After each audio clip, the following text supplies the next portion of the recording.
একটা ফ্যাক্টর ছিল, স্পেসিফিক্যালি দুইটা, হার্ডওয়্যার এন্ড সফটওয়্যার। হার্ডওয়্যার ফ্যাক্টরটার ভিতরে দুইটা কম্পোনেন্ট ছিল, অ্যালগোরিদম এন্ড প্রোগ্রামিং। সরি, হার্ডওয়্যারে ছিল প্রসেসর আর আইও, আর সফটওয়্যারে ছিল অ্যালগোরিদম এন্ড প্রোগ্রামিং ল্যাঙ্গুয়েজ। এগুলো, এই প্রত্যেকটা জিনিসই আমাদের পারফরমেন্সকে এফেক্ট করতো। এরপর আমরা চলে গেছিলাম 7 গ্রেট আইডিয়াজে। ওয়ান সেকেন্ড, এই স্লাইডটা very very important. Important in this sense যে এই স্লাইড থেকে প্রচুর পরিমাণ 2 মার্কের কোশ্চেন আসতে পারে। নট নেসেসারিলি প্রচুর পরিমাণ, 7টা আইডিয়া আছে, 7টা 2 মার্কের কোশ্চেন আসতে পারে। ওকে, সো আজকে আমরা সেখান থেকে একটু সামনে যাব যে আহ, এই যে 7টা আইডিয়া, এই 7টা আইডিয়ার মধ্যে একটা পোর্শন ছিল আমাদের অ্যাবস্ট্রাকশন। তো সেই অ্যাবস্ট্রাকশন বা সেটা নিয়ে আমরা আরেকটু ইনডেপথ আলোচনা করব যে আমরা যেই সফটওয়্যারগুলো ইউজ করি, আমরা যেই হাই লেভেল ল্যাঙ্গুয়েজ, কেউ কি এখানে আছেন যে কো হোস্টের দায়িত্ব পালন করতে পারবেন? এনিওয়ান? জাস্ট যদি কেউ আসে, জাস্ট অ্যাপ্রুভ করবেন, দ্যাটস ইট। স্যার আমি করে দেব। ওকে, একটু কাইন্ডলি করে দিন। ওকে, অলরাইট। সো যেটা আমরা বলছিলাম, আমরা যে সফটওয়্যারগুলো ইউজ করি, এটা আপনারা জানেন, এই সফটওয়্যারগুলো অনেক হাই লেভেল ল্যাঙ্গুয়েজে লেখা থাকে, ইউজুয়ালি জাভাস্ক্রিপ্ট অর এই টাইপের ল্যাঙ্গুয়েজগুলোকেই এখনকার দিনে ইউজ করে। And by software I don't just mean application. সফটওয়্যারের ভিতরে ওয়েব অ্যাপ্লিকেশনসও আছে, অ্যান্ড দেন আমাদের ওয়েব ছাড়া যে নর্মাল ডিভাইসের যে অ্যাপ্লিকেশনগুলো বা সেগুলো আছে। এই এই এখনকার দিনে সবগুলো সফটওয়্যারই হাই লেভেল ল্যাঙ্গুয়েজে লেখা। হাই লেভেল ল্যাঙ্গুয়েজে লেখা কেন? কারণ হাই লেভেল ল্যাঙ্গুয়েজের অনেক বেশি কি বলবো, ভার্সিটালিটি থাকে। হাই লেভেল ল্যাঙ্গুয়েজ দিয়ে আমি খুব কম কোড করেই মাল্টিপল টাস্ক পারফর্ম করতে পারি। সো এই হাই লেভেল ল্যাঙ্গুয়েজগুলোকে আমার সফটওয়্যার বা আমার হার্ডওয়্যারের সাথে কম্প্যাটিবল হইতে হয়। আমরা যখন কোনো একটা আপনারা রিলেট করতে পারবেন কিনা আমি ঠিক শিওর না। আমরা আগে গেমের সিডি কিনতাম। গেমের সিডি কিনলে প্রত্যেকটা গেমের সিডির পিছনে যে কভারটা থাকতো, এটা এখনো হয় অবশ্য। এখন জাস্ট ওইটা কভারে থাকে না, এখন ওইটা হচ্ছে অনলাইনে সার্চ করা লাগে। বাট প্রত্যেকটা আগেকার দিনে প্রত্যেকটা গেমের সিডির পিছনে লেখা থাকতো যে compatible for Windows XP, Windows 7, হ্যান ত্যান এরকম কয়েকটা উইন্ডোজের নাম লেখা থাকতো। এই যে লেখা থাকার যে বিষয়টা ছিল, সেই বিষয়টা অ্যাকচুয়ালি কিসের জন্য আসতো? আমাদের সিস্টেম সফটওয়্যারের জন্য আসতো। আমাদের এই যে হাই লেভেল ল্যাঙ্গুয়েজে আমি যে আমার কোডটা লিখছি, হাই লেভেল ল্যাঙ্গুয়েজে আমি সফটওয়্যারটা বানাইছি, সেই হাই লেভেল ল্যাঙ্গুয়েজের সফটওয়্যারটাকে আমাদের হার্ডওয়্যার কম্প্যাটিবল করতে হবে। হার্ডওয়্যার কম্প্যাটিবল করার জন্য আমাদের একটা সিস্টেম সফটওয়্যার দরকার। সিস্টেম সফটওয়্যারের কাজ কি? সিস্টেম সফটওয়্যারের কাজ হচ্ছে হাই লেভেল থেকে লো লেভেল ল্যাঙ্গুয়েজে ট্রান্সলেট করে দেওয়া। যেটা আমরা লাস্ট দিন শিখছিলাম যে যেটা আমরা লাস্ট দিন একটা এক্সাম্পল দেখছিলাম যে আমি যদি আপনাদেরকে স্প্যানিশে বলি, সেই স্প্যানিশটা আপনারা আগে গুগল ট্রান্সলেটে নিলেন। গুগল ট্রান্সলেটে নিয়ে সেটাকে ট্রান্সলেট করলেন বাংলায়, দেন আপনারা টাস্ক পারফর্ম করলেন। এই যে ট্রান্সলেট করার যে কাজটা, সেই কাজটা করে যে কোনো একটা সিস্টেম সফটওয়্যার। আমরা যারা কোডিং করি, আমরা কোডিংয়ে এই ডিভাইসটা কম্পাইলার নামে একটা ডিভাইস ইউজ করে আসছি। কম্পাইলার ডিভাইসটার দায়িত্ব কি? কম্পাইলার ডিভাইসটার দায়িত্ব হচ্ছে আমার কোডটাকে কম্পাইল করা। What does it mean compile করা মানে কি? সোজা ভাষায় কম্পাইলারের কাজ হচ্ছে সেই কোডটাকে অ্যাসেম্বলিতে কনভার্ট করে দেওয়া বা ট্রান্সলেট করে মেশিন কোডের, আইদার মেশিন কোডে নিয়ে যাওয়া অর মেশিন কোডের ক্লোজেস্ট ফর্মে নিয়ে যাওয়া। যদি যত বেশি আপনি মেশিন কোডের দিকে নিয়ে যেতে পারবেন, আপনার কম্পাইলার তত ভালো হবে, তত ভালো কম্পাইলার আপনি ডিজাইন করতে পারবেন। আচ্ছা, এখন কম্পিউটার তো আমরা জাস্ট কোডই করি না, কোড ছাড়া আরো অনেক কিছু করি।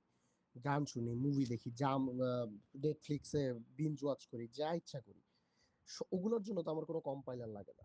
তো ওগুলোর জন্য সিস্টেম সফটওয়্যার হিসেবে আমার অপারেটিং সিস্টেমটা কাজ করে। অপারেটিং সিস্টেম এই যে কম্পাইলার যে কাজটা করে, এই সেম টাস্কটা পারফর্ম করে for other for other software, যেখানে আপনার কোড করতে হয় না। ওকে, সো এটা আপনারা বুঝতে পারবেন যে আমরা যখন কম্পাইলার একটা রান করি, বা আপনারা যদি কখনো ভিএস কোড একদম শুরুতে ইনিশিয়ালি যখন ইনস্টল করেন, তখন আপনি ওকে টার্মিনালের পারমিশন দিয়ে দেন। টার্মিনালের পারমিশন দেওয়ার জন্য ভিএস কোডের কম্পাইলার আর ওএস এর উপর আর ডিপেন্ড করে না, সে ডাইরেক্ট টার্মিনাল অ্যাক্সেস করতে পারে। বাট ইন জেনারেল কেস অন্য বাকি যত সব সফটওয়্যার আপনি ইনস্টল করবেন, ওরা সবাই অপারেটিং সিস্টেমের থ্রুতে টার্মিনালকে অ্যাক্সেস করে। এখানে আরেকটু বলে রাখি, আপনারা যারা পিসি নিয়ে কাজ করেন বা পিসির ব্যাপারে আইডিয়া রাখেন ভালো, আপনারা দেখবেন সবগুলা হার্ডওয়্যারেরই কিছুদিন পর পর কিছু ড্রাইভার আসে, right? Driver update, specially graphics কার্ডের যারা এই দেখছেন যে গ্রাফিক্স কার্ডে কয়েক মাস যাইতে না যাইতে ড্রাইভার আপডেট আসতেছে। এই ড্রাইভারের কাজ কি? এই ড্রাইভারের কাজ হচ্ছে এই যে অ্যাপ্লিকেশন সফটওয়্যারটা, এটাকে হার্ডওয়্যার লেভেলে নিয়ে যাওয়ার জন্য এটা অনেকটা একটা গ্রামার বুক হিসেবে কাজ করে। মানে তোমার ডিভাইসটা কিভাবে বিহেভ করবে সেটা ডিসাইড করে দেয় এই ড্রাইভার। তো এই ড্রাইভারও ওয়ান অফ দ্য সিস্টেম সফটওয়্যারের মধ্যে পড়ে, যদিও এই ড্রাইভারটা বেসিক্যালি ওএস এ যায়, দেন ওএস সেটাকে হ্যান্ডেল করে। ওকে, সো এখন কোয়েশ্চেন স্যার, ভুগিচুকি বাদ দেন, এখান থেকে কোশ্চেন কি আসে? এই স্লাইড থেকে ইউজুয়ালি কিছুই কোশ্চেন আসে না, বাট মাঝে মধ্যে আসতে পারে যে তোমার কম্পিউটার কিভাবে অ্যাপ্লিকেশন সফটওয়্যার এন্ড হার্ডওয়্যারের ভিতরে কানেকশন করে দেয়। The answer is simple, system software. Then ওইটারই পরবর্তী ধাপ হচ্ছে যে ইনস্টেড অফ আমার ইন্টায়ার সফটওয়্যার, আমরা যদি জাস্ট ল্যাঙ্গুয়েজটা নিয়ে কথা বলি, সেই ল্যাঙ্গুয়েজটাকে কিভাবে কনভার্ট হয়। One second, you start with high level language, then আপনার সেটা কম্পাইলারকে দিয়ে দেন, অ্যান্ড যখন আমরা কোড না করি তখন ইনস্টেড অফ কম্পাইলার আমরা অপারেটিং সিস্টেমটাকে ইউজ করি। এই অপারেটিং সিস্টেম বা কম্পাইলারটা আইদার আইদার ডাইরেক্ট আমাকে বাইনারিতে নিয়ে যেতে পারে, বাট ইন মোস্ট সিনারিওস এই যে যে কারেন্ট হাই লেভেল ল্যাঙ্গুয়েজগুলোকে ডাইরেক্ট বাইনারিতে কনভার্ট করা অনেক ডিফিকাল্ট। সি প্লাস প্লাসকে মোস্ট প্রবাবলি করা যায়, আমি ঠিক ভুলে গেছি কম্পাইলারটার নাম, বাট সি প্লাস প্লাসকে কোনো একটা কম্পাইলার দিয়ে ডিরেক্ট বাইনারিতে কনভার্ট করা possible. But other than that বর্তমানে যে পাইথন জাভা আপনারা যেগুলো ইউজ করেন সেগুলোকে কম্পাইলার দিয়ে ডাইরেক্ট বাইনারিতে কনভার্ট করা যায় না। সেটার জন্য আমাদের একটা নতুন ডিভাইস লাগে which is called an assembler. অ্যাসেম্বলারের কাজ ভেরি সিম্পল, অ্যাসেম্বলি ল্যাঙ্গুয়েজকে নিয়ে সে অ্যাসেম্বল করে। অ্যাসেম্বল ওয়ার্ডটা আমরা শুনেই আসছি সবাই, রাইট? অ্যাভেঞ্জার্স থেকেই শুনে আসছি, অ্যাভেঞ্জার্স অ্যাসেম্বল। সেখানে কি বলে? অ্যাসেম্বল করার মানে হচ্ছে প্রত্যেকজন অ্যাভেঞ্জার একটা সার্টেন পজিশনে দাঁড়াবে এবং একটা ফরমেশন ক্রিয়েট করবে। This this thing assembler same কাজটা করে। সো অ্যাসেম্বলারের আরেক নাম ক্যাপ্টেন আমেরিকা বলতে পারেন, বললেন না, খাতায় লিখেন না, মার্ক কাটা যাবে। অ্যাসেম্বলারের কাজ হচ্ছে প্রত্যেকটা ইনস্ট্রাকশনকে কালেক্ট করা, প্রত্যেকটা ইনস্ট্রাকশনকে কালেক্ট করে সেই ইনস্ট্রাকশনকে যখন বাইনারি করেসপন্ডিং এ নিয়ে যাবে, কোন ফরম্যাটটা ফলো করবে সেই ফরম্যাটে কনভার্সনটা কমপ্লিট করে দেওয়া। ওকে, সো এখানে ওয়ান্স এগেন সেম কোশ্চেন আপনাদের যে স্যার এখান থেকে কোশ্চেন কি আসে? ওয়ান্স এগেন এই স্লাইড থেকেও তেমন কোনো কোশ্চেন আসে না। এই স্লাইড থেকে একমাত্র কোশ্চেন আসতে পারে একটা হাই লেভেল ল্যাঙ্গুয়েজকে লো লেভেল ল্যাঙ্গুয়েজ বা বাইনারি ল্যাঙ্গুয়েজে কনভার্ট করতে কি কি স্টেপ ফলো করা লাগে। স্টেপ জাস্ট দুইটা, high level language goes into compiler, compiler compiles it to assembly, assembly goes to assembler, assembler converts it to binary। দুইটা না, চারটা হয়ে গেল, right? High level HLL to compiler, compiler makes it assembly, assembly to assembler, then finally assembler to binary। ঠিক আছে, এই চারটা লিখে দিলেই এটার অ্যান্সার হয়ে যাবে, right? So that's this slide, কিভাবে প্রোগ্রামিং ল্যাঙ্গুয়েজ থেকে কিভাবে কনভার্ট হচ্ছে টু আওয়ার বাইনারি সিস্টেম। তো এখন আমরা চলে যাব আমাদের যে সিপিইউ আছে সেই সিপিইউতে। প্রত্যেকটা এখান থেকে জাস্ট এই স্লাইডটা থেকে স্পেসিফিক্যালি একটা সিঙ্গেল কোশ্চেন আসে। সেই কোশ্চেনটা হচ্ছে this one, classic components of a computer. Okay, classic components of a computer, এটা আপনারা হয়তো বিশ্বাস করবেন না, but this is a very very important question. Specifically আমার কাছে, মানে আমার আমার সেকশনগুলোতে, আমার কুইজে মিডে বা ফাইনালে, খুব মিডে ফাইনালে তো কখনোই না, মিডে খুব কম আসতে দেখছি, বাট আমি কুইজে এটা অলমোস্ট প্রত্যেক সেমিস্টারে দিয়ে আসছি। হিয়ার ইজ দ্য রিজন, আমরা যখন classic component of a computer লিখি, আমি এরকম অনেক অ্যান্সার পাইছি যে র্যাম, গ্রাফিক্স কার্ড, এমনকি আমি সাউন্ড বক্স পর্যন্ত পাইছি যে classic component of a computer. None of these are incorrect, কারণ আপনি যদি কম্পিউটার মানে সেই বাক্সটার কথা চিন্তা করেন, দেন হ্যাঁ, দিজ আর ভেরি কারেক্ট। কিন্তু ক্লাসে আমরা বারবার একটা কথা বলি যে আমরা কম্পিউটার মানে আর এই বাক্সটা বুঝি না, আমরা কম্পিউটার মানে এই যে কম্পিউটারের ভিতরে যে মাইক্রোপ্রসেসরটা থাকে সেটাকে বুঝি। তো পাঁচটা কম্পোনেন্ট কি কি আপনারা এইগুলোর ব্যাপারে আপনাদের অলরেডি আইডিয়া আছে, input and output. Then memory মানে কি, মেমোরি হচ্ছে আমাদের যে র্যাম। দেন আমাদের ফাইনালি ডেটা পাথ, অ্যান্ড সব কিছুকে কন্ট্রোল করার জন্য আমাদের একটা কন্ট্রোল সিস্টেম থাকে। ওকে, সো এখানে ডেটা পাথ কি? ডেটা পাথ হচ্ছে আমরা লাস্ট দিন ক্লাসে এটা বলছিলাম যে আমাদের সিপিইউর অ্যাকচুয়াল কাজ কি, what does our CPU actually do. এটার অ্যান্সার হচ্ছে আমাদের সিপিইউ ডেটা প্রসেস করে। ডেটা প্রসেস মানে কি, ডেটা যোগ বিয়োগ গুণ ভাগ এরকম কিছু একটা করা। বাট লাস্ট ক্লাসে আমরা জানছিলাম there is another device which is called ALU, arithmetic logic unit, যে এই ডেটা নিয়ে যোগ বিয়োগ গুণ ভাগের কাজগুলা করে। দেন দেন সিপিইউর কাজ কি? সিপিইউর কাজ হচ্ছে ডেটা ফ্লোটা কন্ট্রোল করা। সিপিইউর কাজ হচ্ছে perfect data flow make sure করা।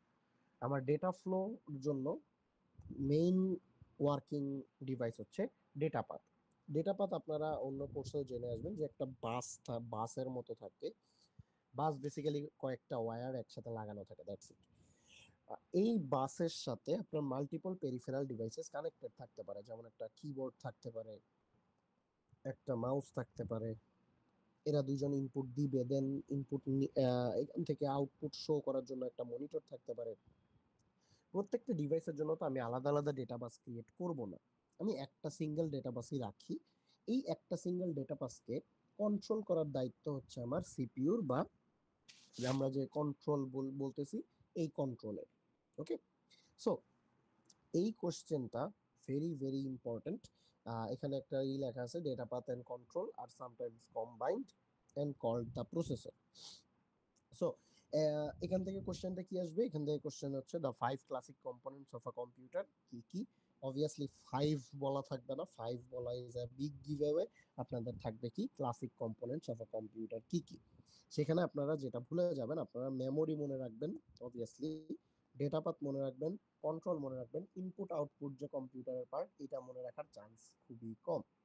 সো একটু কাইন্ডলি এটা 340-তে কিছু কিছু জিনিস মুখস্থ করতে হয়, কারণ শর্ট কোশ্চেন আসে। সো এইটা সেই কিছু জিনিসের পার্ট। ওকে, নেক্সট এখানে আপনাদের জন্য একটা অ্যাপেলের যে মাইক্রোপ্রসেসর আছে সেই মাইক্রোপ্রসেসরটাকে দেখানো হয়েছে। অ্যান্ড এটা নিয়ে একটা স্টোরি আছে about I think the iPod, iPod or is there something called iPod mini, আমি ঠিক শিওর না, অনেক ছোট একটা ডিভাইস। সো যখন এই আইপডটা বানানো হয়েছিল, আহ, আহ, যখন এই আইপডটা ডিজাইন করা হয়েছিল, এই আইপডটা হচ্ছে স্টিভ জবসকে দেখানো যখন হয়েছিল, সে এই আইপডটাকে নেয় সে, এবং সেইটাকে নিয়ে একটা অ্যাকুয়ারিয়ামের ভিতরে ফালায় দেয় আইপডটা। অ্যাকুয়ারিয়ামের ভিতরে ফালায় দেওয়ার পরে এই আইপডটা থেকে আই গেস কিছু এয়ার বাবল বের হয়েছিল। যখন এই আইপডটা থেকে এয়ার বাবল বের হয়েছে, দ্যাট মিনস এই আইপডে তখনও কিছু কিছু এমটি স্পেস ছিল। সো স্টিভ জবস বলছিল যে এই এমটি স্পেস গুলাকে সরাইতে হবে। এইভাবে সে চেক করছিল যে একটা আইপডের কম্পিউটার আর্কিটেকচার কতটুকু কম্প্যাক্ট, কারণ এটাকে অনেক ছোট বানানো তাদের নেসেসারি ছিল, ওটাকে ছোট বানানো তাদের দরকার ছিল।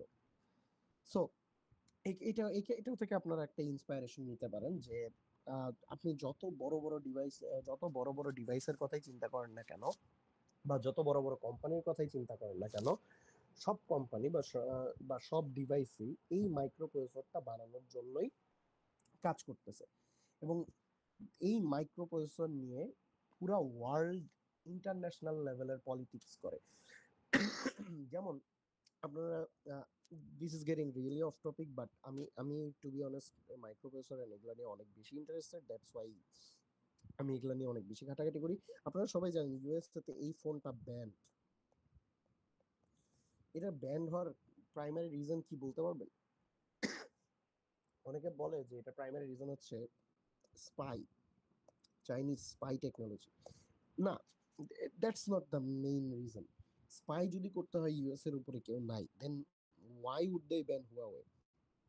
The reason is Huawei most probably, আমার ঠিক এই মুহূর্তে স্পেসিফিকটা মনে আসছে না, I think 5 or 3 nanometer chip design করা স্টার্ট করছিল। ইউএসএ এটা করতে পারতেছিল না, that's why they banned Huawei in USA. কারণ যদি কেউ ইউএসএ তে ইউজ না করে, তাইলে ইউএস এর কোনো সায়েন্টিস্ট বা বাইরের দেশের কোনো সায়েন্টিস্ট এটাতে খুব কম ইন্টারেস্ট এক্সপ্রেস করবে, and at the end of the day ওরা এটা করতে ব্যর্থ হবে। That was there initial goal, যদিও China already did, China claim that they did, এখনো শো করতে পারেনি। এনিওয়েজ, এইসব নিয়ে আমরা কথা না বলে আমরা সামনে আগাই। ওয়ান্স এগেন এখানে আপনি দেখতে পারতেছেন আরেকটা প্রোডাক্ট। বাই দ্য ওয়ে, এই যে এই কম্পিউটার আর্কিটেকচার যারা করে,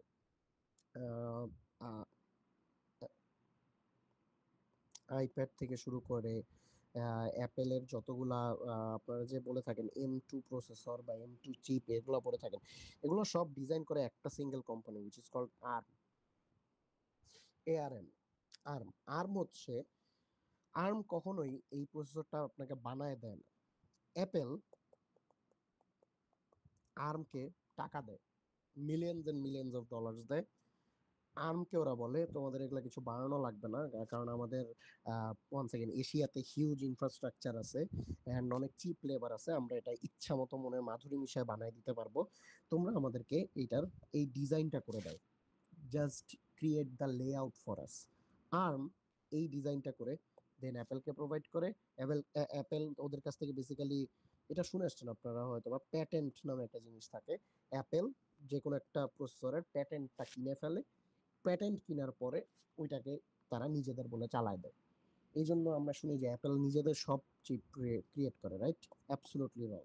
অ্যাপেল কখনোই কোনো চিপ ক্রিয়েট করে না, ওরা আর্মের চিপকে প্যাটেন্টটা কিনে নিজেদের বানায় ফেলে। আচ্ছা, যদি আপনারা আর্মের কোনো প্রসেসর ইউজ করতে চান, তাহলে আপনাদের CSE 360 কোর্সটা করা লাগবে। আমরা CSE 360-তে আর্মের একটা প্রসেসর শিখাই, হুইচ ইজ STM32। ওকে, আচ্ছা, এগুলো নিয়ে আমরা পরে অন্য কোর্সে ডিসকাস করব। তো এখন আমরা ডিরেক্ট চলে যাই প্রসেসরগুলো অ্যাকচুয়ালি কিভাবে জেনারেট করা হয়, প্রসেসরগুলো কিভাবে বানাই। সো ইনিশিয়ালি আমরা, আপনারা CSE 250 or 251-এ কোনো একটাতে পড়ে আসবেন।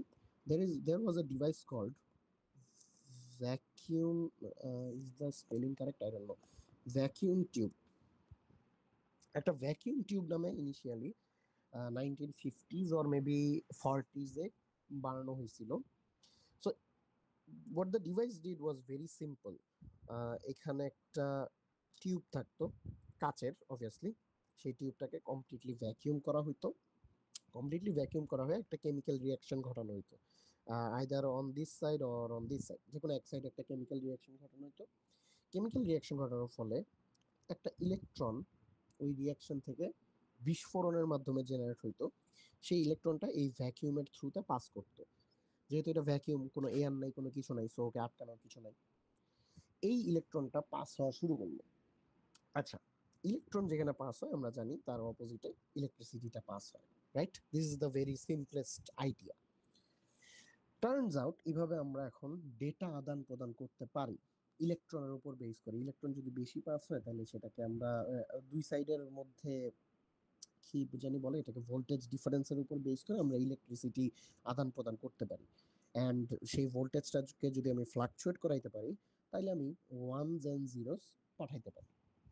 So turns out data communication was possible, but very very costly. Why? Number one, glass.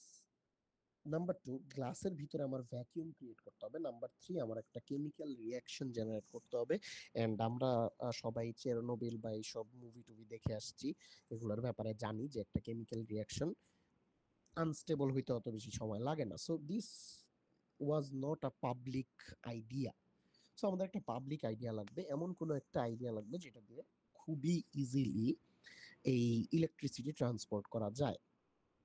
So আমাদের কাছে option either conductors or insulators or semiconductors. First of all insulators তো শুরুতেই বাদ, কারণ ইনসুলেটরের কোনো ইলেকট্রনই পাঠাইতে পারবো না। যদি আমি ইলেকট্রন না পাঠাইতে পারি, আমি ইলেকট্রিসিটি কোথা থেকে পাঠাবো? দেন আমার কাছ থেকে থাকতেছে দুইটা, either কন্ডাক্টরস or semiconductors. Turns out কন্ডাক্টরস দিয়ে ইলেকট্রিসিটি অ্যামেজিং ভাবে পার করানো যায়, অসাধারণ। চাপ দিবা পুরাটাই পার হয়ে যাবে। বাট দ্য প্রবলেম ওয়াজ, আমার যত ডিভাইস আমি ক্রিয়েট করতেছিলাম, সব ডিভাইস প্রথমবার ডেটা পাঠানোর সাথে সাথে পুড়ে যাচ্ছিল। কারণ কন্ডাক্টরসে কোনো লিমিট নাই, আমাদের ডিভাইসগুলোতে লিমিট আছে। আমাদের ডিভাইসগুলা একটা সার্টেন পয়েন্ট পর্যন্ত ইলেকট্রিসিটিটা কন্ডাক্ট করতে পারে। আফটার দ্যাট সে এত পরিমাণ হিটেড হয়ে যায় যে সে আর ইলেকট্রিসিটি কন্ডাক্ট করতে পারে না। সো কন্ডাক্টরস বাদ গেল, ইনসুলেটরস বাদ গেল, বাকি থাকলো সেমিকন্ডাক্টরস। সেমিকন্ডাক্টরটা আমাদের ফার্স্ট চয়েস কখনোই ছিল না। কেন ছিল না? কারণ সেমিকন্ডাক্টর বানানো অনেক ডিফিকাল্ট। সেমিকন্ডাক্টর বানাইতে হইলে আমার ওটাকে কি কি জানি ডোপিং করা লাগে, ওটাকে প্রসেস করা লাগে। সো আমাদের এমন, যেহেতু আমাদের কন্ডাক্টরস আমরা ইউজ করতে পারছি না, ইনসুলেটরস আমরা ইউজ করতে পারছি না, আমাদের সেমিকন্ডাক্টর ইউজ করতে এখন আমরা বাধ্য হয়ে গেলাম। বাধ্য হওয়া মানে এটা না যে আমি প্রচুর পরিমাণ টাকা খরচ করে এক্সপেন্সিভ সেমিকন্ডাক্টর ইউজ করব। আমরা সার্চ করা শুরু করলাম what is the next viable option, সেমিকন্ডাক্টরের মধ্যে বেস্ট অপশন কোনটা। And turns out the best option, যেটা পুরা দুনিয়ায় কমপ্লিটলি ছড়ানো, হুইচ ইজ স্যান্ড। এন্ড স্যান্ডের ভিতরে আছে silica. Turns out one of the most common elements of the world is silica. And silica থেকে যদি আমরা সিলিকন এক্সট্রাক্ট করতে পারি, this this works perfectly as a semiconductor. এবং এটাকে আমি পারফেক্টলি ডোপিং করতে পারি, এবং এটাকে পারফেক্টলি ডোপিং করে আইদার আমি ভোল্টেজ কমাইতে পারি অর ভোল্টেজ বাড়াইতে পারি। দেন দ্যাট মিনস এই একটা এই একটা মৌল দিয়ে বা এই একটা এলিমেন্ট দিয়ে আমি আমার সব ডিভাইসের, যত ধরনের ডিভাইস আছে সবগুলা ডিভাইসের কতটুকু প্রিসাইজ ভাবে তারা ভোল্টেজ ক্যারি করে সেটা আমি এই একটা এলিমেন্ট দিয়েই কাজ করতে পারি। which is why we as a entire world decided যে এখন থেকে silicon is going to be the core material of every single microprocessor that we create. এক, এটা নেচারে প্রচুর পরিমাণে অ্যাভেলেবল অ্যাজ স্যান্ড। দুই, ইটস নট দ্যাট এক্সপেন্সিভ। তিন, এটাকে পারফেক্টলি ডোপিং করা যায়। হেন্স আলহামদুলিল্লাহ we got our perfect element. তো এখন it all starts from sand. আপনারা যদি কখনো ইন্টেল বা এএমডি এদের যদি কোনো একটা বা আর্মের যদি আর্ম তো এটা বানায় না, এদের যদি কোনো একটা প্রসেসিং ফ্যাক্টরি বা কিছু সার্চ করেন, দেখবেন এদের সবারই একটা আর&ডি ডিপার্টমেন্ট আছে। এই আর&ডি ডিপার্টমেন্টের কাজ মেইন রিসার্চ করা না, এই আর&ডি ডিপার্টমেন্টের ওয়ান অফ দ্য মেইন কাজ হচ্ছে বালি নিয়ে কাজ করা। প্রচুর পরিমাণ বালি নিয়ে এরা কাজ করে, এবং কোথাকার বালি কতটুকু পিওর, অবভিয়াসলি কোথাও 100% পিওর সিলিকা আপনি পাবেন না। আপনার সিলিকা খুঁজতে হলে ডেফিনেটলি ওই বালির উপর কাজ করতে হয়। সো সেই বালিকে রিফাইন করে একদম purest, obviously there is nothing called 100% pure, but as much as we can 99.9999 যা পার্সেন্ট পারি সেই পার্সেন্ট সিলিকন আমরা ফার্স্টে এক্সট্রাক্ট করি। সেই এক্সট্রাক্টেড সিলিকনটা যখন একটা সিঙ্গেল ব্লকে হয় সেই ব্লকটাকে বলা হয় সিলিকন ইনগট। ঠিক আছে, give me 1 second, I'll be back, just give me 1 second, okay guys.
Okay, I am back. So আমরা যেখানে ছিলাম, সো আমরা হচ্ছে বালু কালেক্ট করছি অ্যান্ড দেন সেই বালুটাকে রিফাইন করছি। By refine I mean very simple, পুরা জিনিসটাকে জাস্ট আগুনে দিয়ে দেয়, আগুনের গলায় সব ইমপিউরিটি বের করে ফেলে, ইমপিউরিটি বের করে দেন কিছু কেমিক্যাল রিয়াকশন করে সিলিকনটাকে পারফেক্টলি বের করে। এই সিলিকনটাকে বের করার পরে আমরা সেটাকে সিলিকন ইনগটগুলোকে স্লাইসারে পাঠিয়ে দিই। স্লাইসার এই সিলিকন ইনগটটাকে পিস বাই পিস কেটে আমাদের ওয়েফার ক্রিয়েট করে। এই ওয়েফারগুলো ইউজুয়ালি 300 ন্যানোমিটারের মতো হয়ে থাকে ইন সাইজ, যেটা এখানে দেওয়া আছে, সরি 300 মিলিমিটারের মতো হয়ে থাকে ইন সাইজ। প্রত্যেকটা এই ওয়েফারকে দেন প্যাটার্ন দেওয়া হয়। বাই প্যাটার্ন আই মিন প্রত্যেকটা ওয়েফার, এটা যদি ওয়েফারটা থাকে সেই ওয়েফারের ভিতরে কতটুকু পোর্শন আমরা ইউজ করব সেই ইউজেবল পোর্শনটুকু আইডেন্টিফাই করা হয়। আচ্ছা, এখানে একটা কথা হচ্ছে, ইউজ করি না কোন পোর্শনটা। এটা যদি আমার ওয়েফারটা হয় এন্ড দেন আমি যদি এই ওয়েফারটাকে পারফেক্টলি স্কোয়ার শেপে ডিভাইড করতে থাকি, আমরা যদি দেখি স্যার, এই, ওয়েফার গুলা যে হচ্ছে সার্কেল, এই যে সিলিন্ডার থেকে কাটতেছে এর জন্য কি সার্কেল? হ্যাঁ সিলিন্ডার থেকে যখন কাটি ওটা ওই জন্য এটা সার্কেল করা হয়। কিন্তু এটার একটা ভেরি গুড একটা হাইপোথেটিক্যাল কোশ্চেন আছে। সেই কোশ্চেনটা হচ্ছে ওয়াই সার্কেল এন্ড দেন সার্কেলের ভিতরে ওয়াই স্কোয়ার। স্যার আই এটা গেস এটা কি এটা এক্ষেত্রে এর কম চেয়ে বাদ যাবে আহ, সিলিকন, তাই। না, আপনি চিন্তা করেন এর চেয়ে যদি বেটার হতো, হোয়াট ইফ আমরা সিলিকনেরটা কোনোভাবেই পারফেক্টলি একটা স্কোয়ার আনতে পারতাম, দেন সেটাতে স্কোয়ার করতাম। ইন দ্যাট কেস দেখেন এই সার্কেলটার ক্ষেত্রে যদি আমরা দেখি, এই যে সার্কেলের কর্নার গুলো আছে, this one this one this one this one, এই কর্নার গুলা পারফেক্ট স্কোয়ার শেপ কখনোই হবে না। তাইলে এই পোর্শন গুলোর জন্য দুইটা কাজ হইতে পারে। নাম্বার ওয়ান, আমি এটার জন্য আবার নিউ আর্কিটেকচার ডিজাইন করতে পারি। নাম্বার টু, বাদ দিতে পারি, কমপ্লিটলি ইগনোর করতে পারি, এগুলোকে ফেলে দিতে পারি। টার্নস আউট এইটা করতে হইলে আরো কয়েক বিলিয়ন ডলার লাগবে। I am not doing that. এইটুকু সিলিকন ফালাই দিলে আমার কি যায় আসে, সিলিকন তো আমার বহুত আছে ওয়ার্ল্ডে। সো উইচ ইজ ওয়াই আমরা এটাকে কমপ্লিটলি ইগনোর করি। কিন্তু যদি আমরা এই কাজটা করতাম তাহলে কিন্তু কিছুই ইগনোর করা লাগতো না, রাইট? এইটার অ্যান্সার হচ্ছে খুবই সিম্পল। ওরা যখন শুরু করছে তখন ওদের কাছে পারফেক্ট স্কোয়ার মোল্ড বানানোর টেকনোলজি ছিল না, তখন ওদের কাছে জাস্ট সিম্পল সার্কেল বানানোরই টেকনোলজি ছিল। there is no other answer, there is no other technical advantage, কারণ এই টেকনিক্যাল অ্যাডভান্টেজ এইটারই বেশি। সো সার্কেলটা আমি যখন বানাই, সার্কেল এখন যদি এই মুহূর্তে আপনারা বলেন যে স্যার তাহলে আমরা এখন যেহেতু আমাদের টেকনোলজি আছে এখন আমরা বানাই, the transition from this to this will cost approximately a few trillion dollars. আমাদের যতগুলা মাইক্রোপ্রসেসর কোম্পানি আছে সবগুলা মাইক্রোপ্রসেসর কোম্পানির স্ক্র্যাচ থেকে সব ফ্যাক্টরিকে ওদের চেঞ্জ করতে হবে, and no one wishes to do that. পৃথিবীতে বালুর অভাব পড়ে নাই, আমাদের সিলিকনের অভাব অ্যাটলিস্ট নেক্সট 100 ইয়ার্সে পড়ার কোনো চান্স নেই, এই জন্য আমাদের এটা নিয়ে মাথা ব্যথা নেই। রাইট, ওকে দেন। আচ্ছা, আমরা আবার একটু ফিরে যাই। ফার্স্টে আমি সিলিকনটাকে 300 মিলিমিটারে কাটলাম। 300 মিলিমিটারকে কাটার পরে আমি সেটাকে প্যাটার্ন দিলাম, প্যাটার্ন দিয়ে আমি আইডেন্টিফাই করলাম কোন পোর্শনগুলা, এই উপরে যদি আমরা দেখি উপরের এই রেড পোর্শনগুলোর কাজ করবে না, সো এই রেড পোর্শনগুলা বাদে বাকি সবগুলা কাজ করবে। এখন বাকি সবগুলা আমার শেপের রিকোয়ারমেন্টে ফিল আপ হইলো, এগুলাকে বলা হয় die, the individual rectangular sections that are cut from a wafer. এই যে ইন্ডিভিজুয়াল যে রেক্টেঙ্গুলার সেকশনটা আছে এটাকে বলা হয় একটা করে ডাই। আচ্ছা, এখন এগুলো জাস্ট আমার শেপের রিকোয়ারমেন্টটা পারফেক্টলি ফিল আপ করছে। There is another catch. সেটা কি? সেটা হচ্ছে আমার যে ডিভাইসটা আছে সেই ডিভাইসটা একটা সার্টেন ভোল্টেজ পর্যন্ত নিতে পারে, লেটস সে 3 ভোল্ট। বা আমরা যদি রাসবেরি পাইয়ের কথা চিন্তা করি, রাসবেরি পাই মোস্ট প্রবাবলি 5 ভোল্টের নিচে রাখা লাগে, বাট 5 ভোল্ট পর্যন্ত টলারেট করতে পারে, 5 ভোল্টের উপরে গেলে নষ্ট হয়ে যায়। আমাদের এই এই যে ডাইটাতে যে আমরা কেটে কেটে এতগুলা পিস করছি, এই ডাইটাতে এই ওয়েফারটাতে প্রত্যেকটা die will not conduct the same amount of electricity. কেন? কারণ এইটার কিছু কিছু পার্টে, কিছু কিছু অংশে ডিফেক্ট থাকতে পারে। This defect is called molecular defect. আমার একদম একদম যে একদম ভিতরের যেই সেইখানে আমার কিছু ডিফেক্ট থাকতে পারে, কারণ ওয়ান্স এগেন আমরা 100% পিওর কোনোভাবেই করতে পারি না। যদি 100% পিওর না করি দ্যাট মিনস কিছু কিছু ডাই ক্রিয়েট হবে যেই ডাইগুলা আমাকে ইনাফ ইনাফ দিবে না কমপ্লিটলি।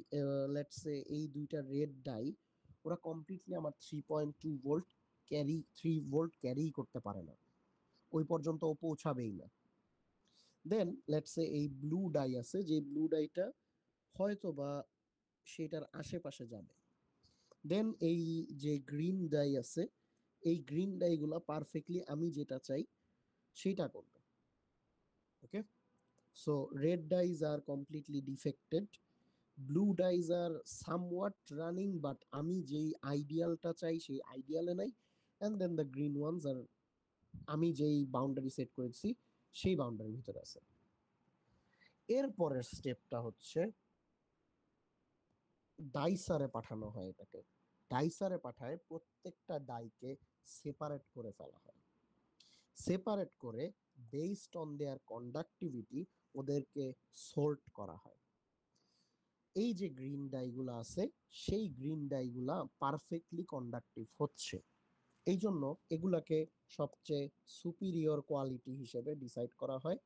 তারপর আসে ব্লু, ব্লুগুলা আর একটু খারাপ, অ্যান্ড দেন লালগুলা কমপ্লিটলি খারাপ। এই প্রিন্সিপালটা বর্তমান দিনে ইউজ করা হয় for creating processors, multiple processors from one single wafer. এই একটা ওয়েফারে আমি ইলেকট্রিসিটি পাস করব, অ্যান্ড দেন এই সাইডে একটা কিছু দিয়ে টেস্ট করব কতটুকু ইলেকট্রিসিটি পারফেক্টলি যাচ্ছে।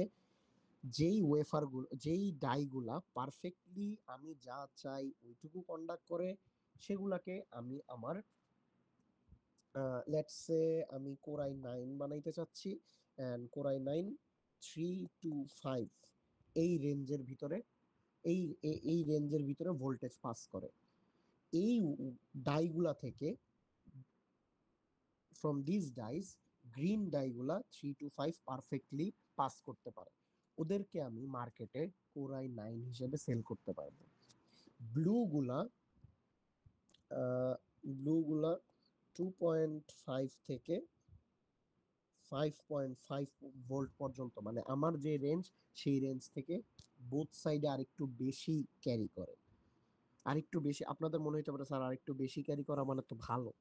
ভালো না, ফর ইওর ডিভাইস এটা মোটেও ভালো না। যদি আরেকটু বেশি ভোল্টেজ আছে আপনার ডিভাইস পুড়ে যাবে।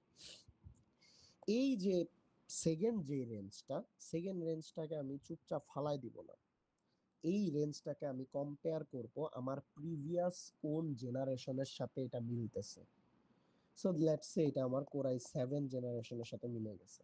আমি তাইলে এই ব্লু ডাইগুলাকে ডাইরেক্ট ফেলে না দিয়ে ওগুলাকে কোর i7 হিসেবে চালাই দিতে পারবো। And then finally the red ones, এগুলা কিছুই কন্ডাক্ট করতে পারে নাই, সো ওদেরকে আমি জাস্ট ডেড হিসেবে ডিক্লেয়ার করে দেব। এইভাবে এক সেম ওয়েফার থেকে আমি মাল্টিপল জেনারেশন বা মাল্টিপল টাইপ অফ ডাই বা প্রসেসর জেনারেট করতে পারি। প্রত্যেকটা ডাই একটা করে প্রসেসর হিসেবে ইউজ করা যায়। ক্লিয়ার? এনি কোয়েশ্চেন এটা থেকে? তো আমরা আবার যাই, ফার্স্টে সিলিকন ইনগট থাকে, সেই ইনগটটাকে স্লাইসারে দেওয়া হয়, স্লাইসার থেকে কেটে কেটে ওয়েফার বানায়। সেই ওয়েফার গুলোতে প্যাটার্ন প্রোভাইড করা হয়। প্যাটার্ন কি টাইপের প্যাটার্ন? সার্কুলার ডাইয়ে স্কোয়ার বা রেক্টেঙ্গেল শেপ প্রোভাইড করার পরে সেগুলোতে ইলেকট্রিসিটি দেওয়া হয়।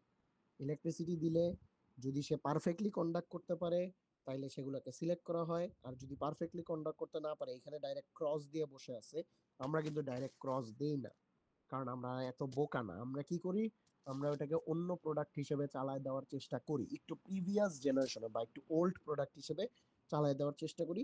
দেন সেগুলোকে প্যাকেজ করে দেন আমরা কাস্টমারের কাছে সেন্ড করে দিই। ওকে, সো এত কিছু বললাম, প্রায় almost it took 20 minutes, but এখান থেকে কিছুই কোশ্চেন আসে না। I know this is very disappointing, but মানে আসতে পারে, মানে অবভিয়াসলি আসে না মিনস পাঁচটা আসে নাই, আপনারাই হয়তো বা প্রথম, আসতেই পারে। ওকে, যদি আসে, যদি আসে নাও, যদি আসে কি করবেন? যদি আসে ডেফিনেটলি এই ছবি তো অবভিয়াসলি আঁকবেন না, কারণ আপনাদের সময়ের অনেক দাম আছে, মিড ফাইনালে টাইম একটু কমই পাওয়া যায়, যেটা সত্যি কথা। যদি আসে আপনারা ফার্স্টে স্টেপ বাই স্টেপ লিখবেন। ফার্স্টে লিখবেন ইনগটের কথা, দেন ইনগট থেকে স্লাইসার দিয়ে হয়ে যাবে ওয়েফার, ওয়েফার থেকে প্যাটার্ন হয়ে যাবে ডাই, ডাই থেকে টেস্ট হয়ে যাবে মাইক্রোপ্রসেসর। আপনারা যদি জাস্ট এইটুকু আমাকে লিখে দিতে পারেন, এক্স্যাক্টলি আমি যেভাবে লিখছি এইভাবে লিখলেও হবে। I don't need your entire sentence. Ingot, ingot থেকে স্লাইসারের থ্রুতে এটা আসে ওয়েফারে, ওয়েফার থেকে প্যাটার্নের থ্রুতে এটা যায় ডাইকে টেস্ট করে মাইক্রোপ্রসেসর বানানো হয়। আর এইভাবে এই ফ্লো চার্টও যদি এঁকে দেন, যদি কখনো এই কোশ্চেন আসে, আসবে না মোটামুটি শিওর, বাট যদি কখনো আসে আপনারা যদি এই ফ্লো চার্টটা এঁকে দেন তাইলেও you will get absolutely full marks. Okay, okay, any question up until now? Alright, যদি কোনো কোয়েশ্চেন না থাকে এখন আমরা চলে যাই আমাদের মোস্ট ইম্পর্টেন্ট পার্টে। এই জায়গা থেকে কোয়েশ্চেন আসে, এই জায়গা থেকে কোয়েশ্চেন খালি আসে না, এই জায়গা থেকে অলওয়েজ একটা ম্যাথ আসে। সো আমরা এখন সেই ম্যাথের ফর্মুলাগুলো এখানে দেখব। এই ফর্মুলাগুলো আপনাদের ফার্স্টের দুইটা ফর্মুলা আপনাদের দেখতে হবে না টু বি অনেস্ট, কারণ ফার্স্টের দুইটা ফর্মুলা অনেকটা মানে কমন সেন্স, আমরা একটু পরেই দেখতে পারবো। হ্যাঁ, থার্ড ফর্মুলা যেটা দেখতেছেন সেই থার্ড ফর্মুলাটা হচ্ছে একটা কি বলে এটাকে, ইন্ডাস্ট্রিয়াল ফর্মুলা। ইন্ডাস্ট্রিয়াল ফর্মুলা মানে কি, এটা ট্রায়াল এন্ড টেস্টিং এর মাধ্যমে এই ফর্মুলাটা ডিরাইভ করা হয়েছে। এখানে আরেকটা পোর্শন আপনাদের বলা বাকি, yield। yield কি, এটা মোস্ট প্রবাবলি এখানে ছিল। yield, the percentage of good dies from the total number of dies in the wafer. যেটা আমরা বললাম, এই যে আমি যেই ওয়েফারটা ছিল আমার, এই ওয়েফারটাতে,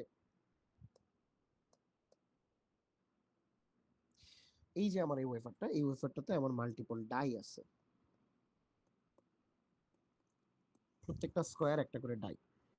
এই যে কর্নার কেসগুলো যেগুলো আমরা বাদ দিছিলাম, এই ডাইগুলা আমরা ইউজ করতে পারবো না। These are not considered good dies. যার জন্য এই ডাইগুলাকে তো আমি আমার যে কোনো ধরনের হিসাব যখন করব, তখন তো আমি এগুলাকে হিসাবে কাউন্ট করতে পারবো না, কারণ এগুলো তো আমার কাজ করে না। আবার লেটস সে কোনো একটা ডিফেক্ট আছে, এই তিনটাতে ডিফেক্ট আছে। যদি ডিফেক্ট থাকে, এরা তো ডেড ডাই, এদেরকে তো আমি কাউন্ট করতে পারবো না। যখন আমরা ম্যাথ করব, তখন আমরা yield ভ্যালু ক্যালকুলেট করে নিতে হবে। yield ভ্যালুটা কি? yield ভ্যালুটা হচ্ছে the percentage of good dies মানে কি, যে ডাইগুলা এখনো কাজ করতে সক্ষম, এমন ডাইদেরকে গুড ডাই বলা হচ্ছে। এই নাম্বারটা অবভিয়াসলি, এটা আর একটু ভালো করে দেখে রাখেন, এটা একটা পার্সেন্টেজ। আপনাদেরকে সবসময় পার্সেন্টেজ আকারে yield ভ্যালু আইদার দেওয়া থাকবে, অর এখানে ফর্মুলা আছে, এখানে ফর্মুলা থেকে কাউন্ট করা হবে। ওকে, সো আমরা এটা এইভাবে না দেখে, আই গেস আমরা এটাকে একটা ম্যাথ হিসেবে দেখি। লেট মি চেক ফার্স্ট যে আমার কাছে কি ম্যাথটা আছে নাকি। যদি ম্যাথটা থাকে আমি দেন আপনাদেরকে দেখাচ্ছি।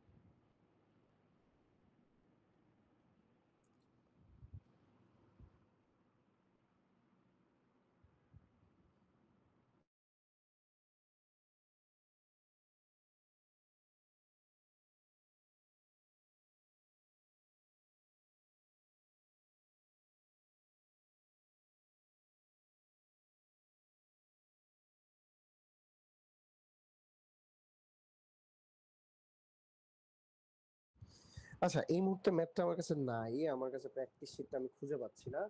এন্ড আমি অ্যাকচুয়ালি ম্যাথটা এখন আপনাদের করাইতেও চাই না, আমি ম্যাথটা ক্লাসে করাইতে চাই, as it is very important, আর পরীক্ষা প্রত্যেকবার আসে। সো আর 10টাও যেহেতু বেজে গেছে, we can stop the class right here. Okay, thank you so much for joining. আশা করি আজকের পড়া সব বুঝতে পারছেন। যদি কেউ না বুঝেন, জাস্ট ইন কেস, অবভিয়াসলি অনেকেরই মাথার উপর দিয়ে হয়তো বা গেছে, please let me know in the next class. কারণ আপনাদের দুইটা ক্লাসে অনলাইনে হয়েছে, and this is definitely faculty perspective and from a student perspective as well.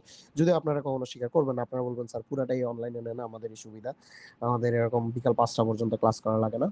But at the end of the day, সবচেয়ে ইম্পর্টেন্ট পার্টগুলা আমি 100% ক্লাসে নিতে চাই। সো আমরা ইনশাল্লাহ নেক্সট ক্লাস থেকে ম্যাথগুলো শুরু করে দিব। ওকে, অলরাইট, নাও অ্যাটেন্ডেন্স। অ্যাটেন্ডেন্সের ব্যাপারে আপনারা অলরেডি নো দ্য প্রসিজিওর। যারা আগের ক্লাসে ছিলেন না, তাদের জন্য বলে দিচ্ছি, জাস্ট চ্যাটে নিজের আইডিটা লিখে you can leave. Thank you so much for joining. ইনশাল্লাহ next class will be of